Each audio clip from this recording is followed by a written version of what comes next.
اعوذ باللہ من الشیطان الرجیم بسم اللہ الرحمن الرحیم الحمد للہ رب العالمین والعاقبۃ للمتقین والجنۃ للموحدین والنار للملحدین والصلاة والسلام علی سیدنا و نبینا مولانا بالقاسم محمد وعلى آلہ الطیبین الطاہرین المعصومین المظلومین المیامین اما بعد وفقد قال اللہ سبحانہ تبارک و تعالی فی محکم قرآن المبین بسم اللہ الرحمن الرحیم ورفعناہ لک ذکرک صلوات دے اللہم صل علی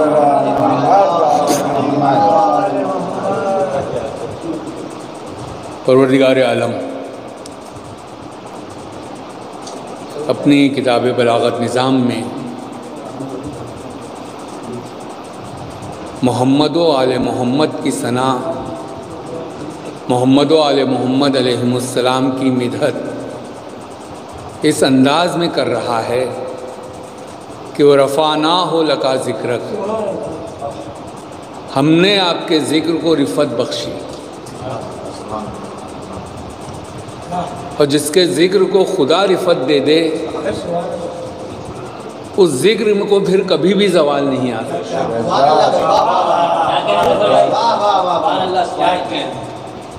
وہ جنگل ہو، پہاڑ ہو، بستی ہو، آبادی ہو، ویرانہ ہو، یہ خدا کا وعدہ ہے کہ ذکر محمد و آل محمد ہر حال میں جاری و ساری رہے گا۔ اور جو ذکر کرنے والے ہیں، چونکہ خدا نے اس ذکر کو جاری کیا ہے تو گویا ذکر کرنے والے بھی خدا کے مہمان یا نمائندے ہو گئے، لیکن شرط ہے خلوص دل کے ساتھ، پاک اور صاف نیتوں کے ساتھ جو اس ذکر میں شامل ہوگا پھر خدا اس کے بھی ذکر کو رفعت بخش دیتے ہیں۔ یہ جو آپ شاعران اہل بیت کی علو شہرتیں، اب تو یہ اس سے بہت آسانی ہو گئی ہے، ورنہ جب شاعر آتا تھا ہمارے سامنے پڑھتا تھا تب ہم کو یہ سرور نواب ہو، کیا بات، یہ کاظم جرولی ہیں، یہ ارے شہزادہ، لیکن اب تو آسانی ہو گئی، آپ کے ہاتھ میں دنیا، جب بٹن دبایا حاضر خدمت ہے۔ یعنی یہ بھی ایک ذکر کی ترویج و ترقی ہے کہ سوتے جاگتے دن میں رات میں جب آپ کا جی چاہے آپ محفل مدحت میں شریک ہو سکتے ہیں۔ صلوات بھیج دیں محمد، جو ہم لوگ کہتے ہیں نا کہ پہلا مداح خداوند عالم ہے، تو اس کو ثابت کرنا اب چاہیے کہ خدا نے کس طرح مدحت سرائی کی، خدا نے کس طرح ثنا گوئی فرمائی۔ دامن وقت میں گنجائش نہیں ہے، لوگ زیادہ تر قرآن کا حوالہ، بے شک قرآن مدح اہل بیت میں اور منقصد دشمنان اہل بیت کی شان میں، اگر آپ خلاصہ دیکھیں تو یا تو دوستی ہے یا بیزاری ہے، یعنی قرآن کا خلاصہ دو لفظوں میں یوں ہو سکتا ہے، یا تو تبرہ ہے یا تولا، لیکن خدا نے ایک عنوان قائم کیا ہے آیہ کریمہ کے ذریعے، اور اسی عنوان کے ذیل میں اس ذکر رحمت کو، ذکر ولایت کو ہمیشہ ہمیشہ جاری رہنا ہے، جاری ہے اور جاری رہے گا۔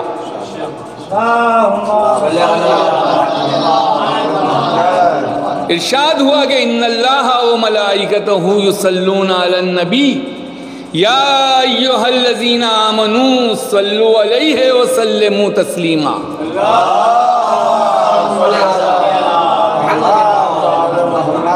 یعنی محفل مدحت آل محمد کی، محمد و آل محمد کی گویا خدا نے داغ بیل ڈالی، اور بنیاد ڈالی قرآن مجید میں، اس لیے کہ کتنا بھی چھوٹا بڑا دشمن ہو بھی اس بنیاد کو کمزور نہیں کر سکتا۔ تم کتنے ہی بڑے مخالف ہو، کتنے ہی تمہارے دل میں بغض و حسد ہو مولا کائنات کے لیے، تم کو اس قرآن کی آیت کو پڑھنا ہی پڑے گا۔ اس بنیاد کو، اس سنگ میل کو تم کو قبول کرنا ہی پڑے گا، بھلے زبان سے ادا کر دو، دلوں کا حال تو ہم جانتے ہیں۔ صلوات بھیجتے ہیں۔ یہی وجہ ہے پیغمبر اکرم نے ارشاد فرمایا تھا کہ اسلام ان کی زبانوں پہ ہے، ابھی حلق سے نیچے نہیں اترا ہے، تو اسلام جب نہیں اترا تو ایمان کی تو منزل بہت دور ہے۔ کل ایمان کو کیا سمجھ پائیں گے جب کل ایمان کے غلاموں کے غلاموں کے غلاموں کا لوگ عرفان نہیں کر پایا دنیا میں۔ صلوات بھیجتے محمد۔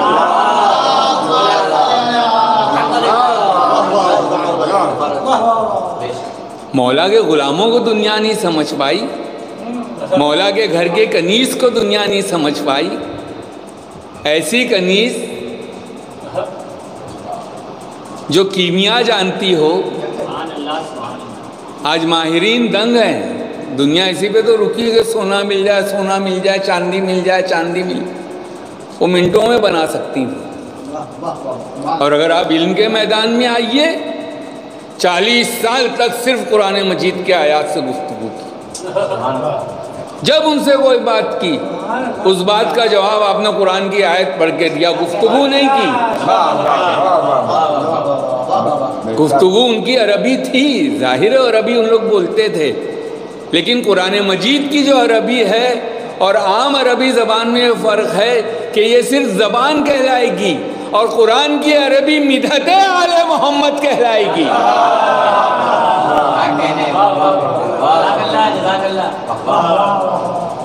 تو خدا نے داغ بیل ڈال دی۔ سینکڑوں ڈھیروں یہ آیتیں آپ کے سامنے پیش کی جا سکتی ہیں، لیکن میں آیتوں سے ہٹ کے ایک اشارہ دینا پر چاہتا ہوں کہ خدا نے مصرے بھی کہے ہیں۔ غور فرمائیے گا، خدا نے مصرے بھی کہے ہیں کہ ان مصروں پہ مصرع لگاؤ تو ہم جانیں گے تم شاعر ہو۔ یہ مصرع نہیں تو کیا ہے؟ لا فتح الا علی لا سیف الا ذوالفقار۔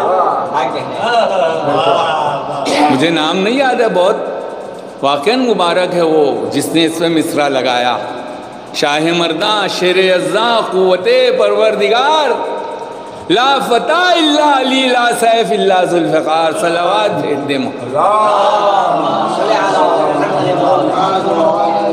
آپ دعا کو محل میں پڑھتے ہیں نا، یہ سب غور کرنے کی چیزیں ہیں آپ کے عملی زندگی میں کام۔ یا من اسمہ دوا و ذکرہ شفا۔ آپ یقین جانیے یہ جو شعر ہے شاہ مرداں شعر، یہ اکثیر ہے۔ میں آپ کو اپنے تجربات بیان کر کے آپ کا وقت ضائع نہیں کر سکتا ہوں، لیکن آپ یقین جانیے ہر قسم کے ذوف کے لیے یہ شعر جو ہے مجرب ہے، یعنی اس کو پڑھنے سے آپ جس قسم کی نیت کریں گے وہ بات پوری ہو جاتی ہے۔ صلوات بھیج دیں محمد و آل محمد۔ ہمارے ذکر میں شفا ہے، ہمارے ذکر میں دوا ہے، تو انسان صدق دل سے پڑھے شاہ مرداں شیر ازدہ۔ روحانی قوت، دنیاوی قوت، سخن کی قوت، عقل و سلیم کی قوت، شعور و فہم و فراست کی ہر قسم کی قوت دیتا ہے خدا۔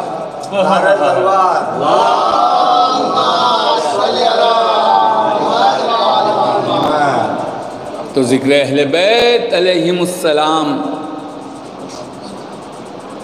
پائندہ تھا، پائندہ ہے، پائندہ رہے گا۔ پہلا مداح خداوند عالم، اور اس کے بعد زندگی بھر جناب ابو طالب نے مدح سرائی کر کے بتایا کہ ہم قرآن کی آیت پر عمل کرتے ہیں جو ہم کو خدا نے حکم دیا ہے، اور اس کے بعد زندگی بھر پیغمبر اسلام نے مدح آل محمد اور مدح مولائے کائنات کر کے بتایا ہم بھی ابو طالب سے کم شاعر نہیں۔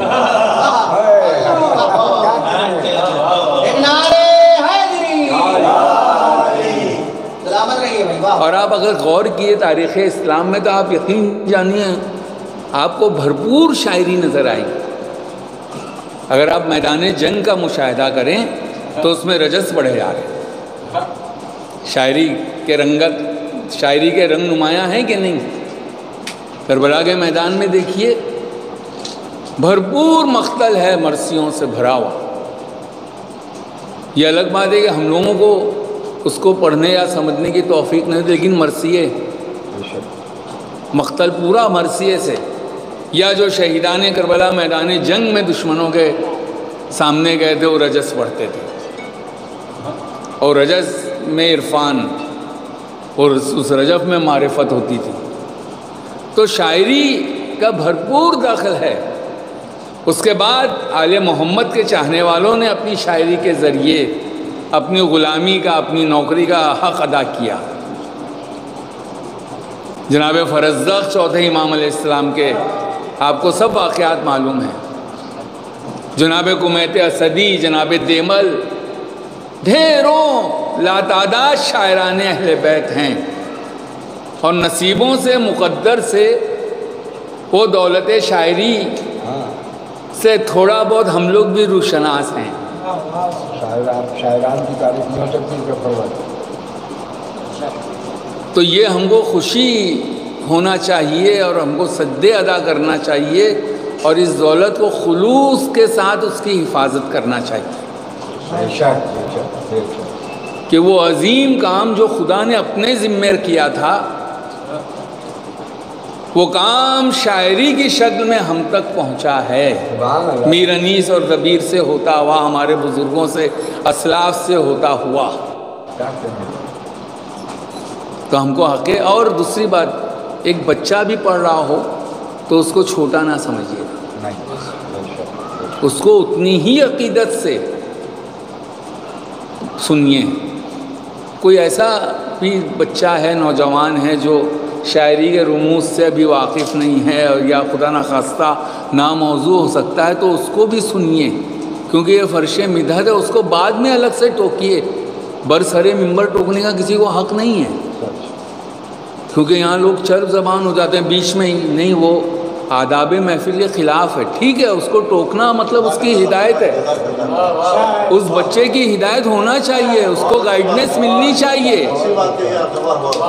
لیکن برسر ممبر نہیں، بیچوں بیچ نہیں، اس کو بعد میں الگ سے علیحدگی سے پیار محبت سے سمجھائیے۔ یہ حق کے محفل ہے، یہ محفل عزت ہے، یہاں تذلیل کسی کی نہیں ہونا چاہیے۔ صلوات بھیج دیں محمد۔ ان اللہ و ملائکتہ سے آغاز ہوا تھا۔ میں اپنی گفتگو کا آغاز اسی آیت کے ذیل میں کرنا چاہتا ہوں کہ پیغمبر اسلام جب معراج پر تشریف لے گئے، کیا کریں، وقت کی مجبوری ہے۔ وہ جو نوجوان نیٹ کے ذریعے اپنے معلومات کو میں اضافہ کر رہے ہیں وہ اچھی بات ہے، ورنہ ہمارے سوسائٹی کا اسٹرکچر کچھ ایسا بن گیا ہے جو باتیں مشہور ہیں وہی پڑھی جائیں گی۔ پیغمبر اسلام معراج پر گئے، پوری معراج بچوں کو سنائی نہیں جاتی ہے، وہ در زنجیر ہلتا رہا۔ آپ معراج پر گئے اور کعبہ و قوسین پر پہنچنے کے بعد مولائے کائنات کی مدحت آ جاتی ہے، بس ختم۔ یعنی زمین سے لے کے کعبہ قوسین تک پہنچتے پہنچتے ڈھیروں واقعات ہیں معراج کے سلسلے میں، کہ پہلے آسمان پر حضور نے کیا دیکھا، کیا ہوا، دوسرے آسمان پہ کیا ہوا، وہ بڑی تفصیل ہے۔ اور یہ تفصیل کس لیے معلوم ہے؟ یہ بھی مدحت ہے۔ جو لوگ حضور کے معراج کے، جسمانی معراج کے قائل نہیں ہے، ان کے لیے ہے تبرہ، کہ دیکھو پہلے آسمان پہ یہ ہوا، یہ ڈائلاگ ہوئے، یہ واقعہ، اور دوسرے پہ یہ ہوا، تیسرے پہ یہ ہوا، اور تم ان کی جسمانی معراج کے قائل نہیں۔ یہ واقعات اس لیے آئے ہیں کہ یہ واقعات بھی مدحت محمد و آل محمد کا حق ادا کرتے ہیں۔ تو ایک آسمان پہ حضور پہنچے تو آپ نے ایک عجیب و غریب فرشتے کو دیکھا جس کے ایک ایک ہاتھ میں ہزار ہزار انگلیاں ہیں۔ پوچھا بھائی یہ کون ہے؟ بولے بھائی یہ اللہ میاں کے کمپیوٹر ہیں۔ ارے یہ کیلکولیٹر ہیں، تو یہ کیا کیلکولیٹ کرتے ہیں؟ بتایا گیا کہ بارش کے قطروں کا حساب جوڑتے ہیں۔ اب آپ بتائیے کتنی بارش ہوتی ہے؟ واقعاً میں اللہ کے کمپیوٹر سے بڑا کوئی کمپیوٹر ہوتا ہے؟ وہ فرشتہ بارش کے قطرات کو گننے پر وہ تھا، مامور تھا۔ تو پیغمبر اکرم اس کے پاس گئے، سلام دعا ہوئی، اور آپ نے فرمایا تو بارش کے سب قطرے گن لیتا ہے؟ اس نے کہا ہاں۔ یعنی دیکھیے یہ ایک قسم کی تنبیہ بھی ہے کہ تم اپنے کمپیوٹر کو بہت بڑی چیز سے سمجھ رہے ہو۔ تمہاری کمپیوٹر ہمارے آگے ہیچ ہے۔ ہمارا ایک فرشتے کا کیلکولیٹر تمہارے کمپیوٹر کا مقابلہ نہیں کر سکتا، تمہارا کمپیوٹر ہمارے فرشتے کے کیلکولیشن کا مقابلہ نہیں کر سکتا۔ یہ سمجھ لیں یہ بات کس طرف اشارہ کر رہی ہے کہ ایٹم کے زمانے میں، سائنس کے دور میں، الیکٹرانک کے زمانے میں جہاں ایک سیکنڈ میں پورے ملک کو اڑایا جا سکتا ہے، وہاں ایک ذوالفقار ظہور کے بعد کیسے بدلہ لے گی؟ صلوات بھیج دیں محمد و آل محمد۔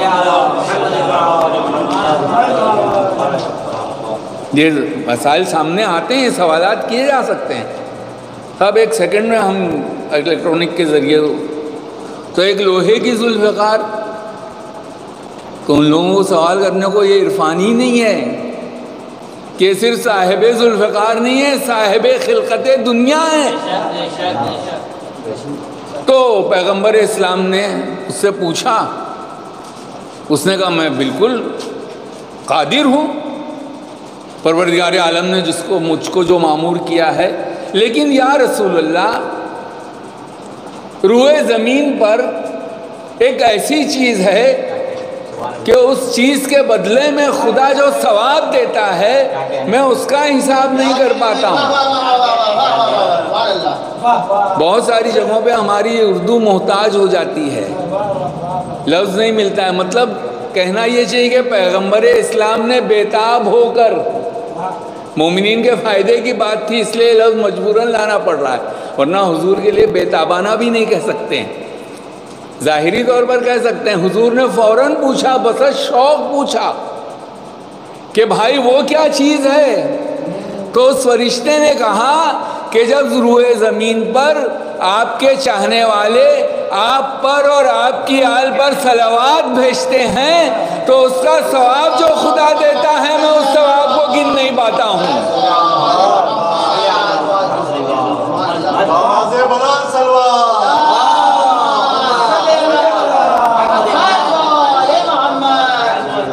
یہ بھی کیمیا ہے، آپ یقین جانیے، وقت میں گنجائش نہیں، ورنہ میں بولتا یہ ہو گیا وہ ہو گیا، یہ باوا وہ باوا، لوگوں کے عقیدے خراب ہو رہے ہیں۔ علماء نے، عارفین نے اپنے پریکٹیکل واقعات بتائیں کہ تم صلوات سے کس طرح فائدہ اٹھا سکتے ہو، آپ یقین جانیے، ورنہ کوئی بھی ذکر بغیر محمد و آل محمد کی صلوات کا بریکٹ لگائے قبول ہی نہیں ہوتا ہے۔ تو زبردست دولت ہے، زبردست نسخہ ہے، زبردست اسیر ہے صلوات کی شکل میں۔ میں آخر کلام میں نوجوانوں کے لیے اس مدحت، فرش مدحت کا ایک ثواب، ایک تحفہ دینا چاہتا ہوں کہ بڑے بڑے عارفین نے اور علماء نے اس بات کو نقل کیا ہے کہ اگر آپ کو کوئی بہت ہی سخت مہم ہو، بہت ہی سخت کام ہو، خصوصاً نوجوانوں کے لیے، تو اپنے گھر کے دروازے پہ کھڑے ہو کر صلوات کی تسبیح پڑھیں، یقیناً وہ کام آپ کا ہوگا اور آپ کو کامیابی ملے گی۔ صلوات بھیج دیں محمد و آل محمد۔